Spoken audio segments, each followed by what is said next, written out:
Hey everyone. Today, we're going to talk about kings, but maybe not in the way you usually think about them. We're going to completely challenge that classic image of power and uncover a hidden source of authority in pre-colonial Africa that is, honestly, just absolutely fascinating. So, when I say the word king, what pops into your head? Go on, picture it. I'm willing to bet it's something with a crown, right? A big throne, a grand palace, probably a huge army. You know, the whole package of government, laws, and control over a big chunk of land. But here's the thing, and this is the crucial part. That picture in your head, it's not some universal blueprint for leadership, not at all. It's actually a very specific model, one that came right out of European history. And when we assume it applies everywhere, well, we can end up fundamentally misunderstanding how other societies were put together. And this is where it gets really interesting. On one hand, you've got that European model, built on government, territory, and what we'd call secular power. But the alternative we're going to dive into today, it's a model where rule isn't about territory, it's about fertility. It's not about laws, it's about medicine. Okay, so this gets us right to the heart of the problem.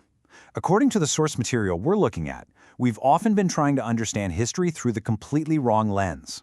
The author has a great name for it, the polity prism. So what is this polity prism? Well, you can think of it like a set of blinders, or maybe even a kind of prison for our thinking. It's this deep, baked-in assumption that power has to be based on government, that a society is its political structure, and this perspective, it just locks us into one way of seeing the world, a very European way, and it stops us from even recognizing other kinds of power for what they are. And you can see how this plays out, right? When we look back in history and label an African leader a king, just because it kind of fits our little box, we're doing way more than just using a word. We're basically forcing our entire system of thought onto their reality. And by doing that, we totally miss what the true source of their authority actually was. All right, so if power didn't come from government and laws, then where did it come from? Get ready, because the answer requires a pretty radical shift in how we look at things. This source material introduces this incredible concept of medicinal rule. This is a system where you don't become a leader by conquering your neighbors. Nope, you earn it. And you earn it through this deep, profound connection to the world outside the village, to the forest, to the spirits, to the very forces of life and fertility. In this world, power isn't found in a palace. It's made real, it's made tangible, in something like a shrine or even a personal charm. And this quote from a court historian, Daudi Ngonyeji, it says everything. The basis of chiefship is medicine. That's it. So simple, but so profound. It cuts right to the heart of this whole model. We're not talking about medicine as some kind of symbol or a side gig for the chief. No, it is the foundation. Okay, so you might be thinking, how does this actually work? What does it look like on the ground? Well, it isn't just some vague, mystical idea. The source actually breaks it down into 4 key elements that are all connected. It's a real, coherent system. Let's walk through it.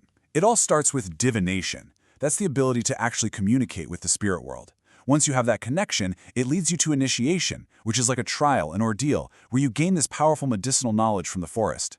Then, once you have that knowledge, you can transmit it, ritually passing it on to others. And finally, that mastery of knowledge leads to association. Your social status skyrockets, and you secure it through gifts to the group. You see how it works? It's this cycle, and it's basically the engine that drives the whole system of medicinal rule.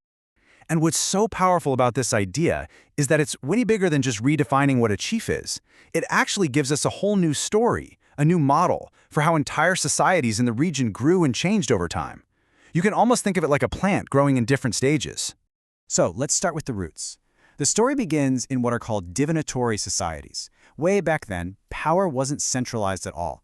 Instead, you had different groups of hunters, and they were all connected to each other through these shared, spirit-based groups that were literally rooted in the forest.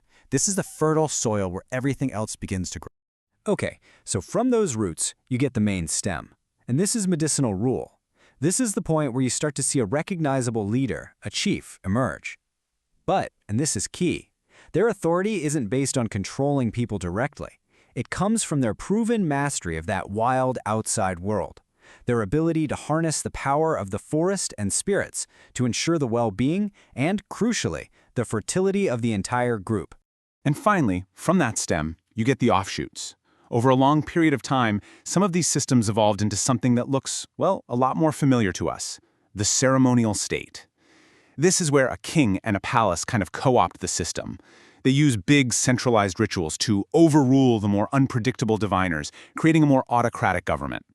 But it is so crucial to see this as an evolution from medicinal rule, not something totally separate. So, why does understanding any of this matter today? I mean, it's fascinating history for sure, but what's the big takeaway for us? Well, the implications are huge, and they go way beyond just the study of pre-colonial Africa. It offers us a completely new lens for understanding power itself. At the end of the day, the concept of medicinal rule shows us that our modern assumptions about power, that it has to be tied to government, to territory, they're just that, assumptions. They are not universal truths.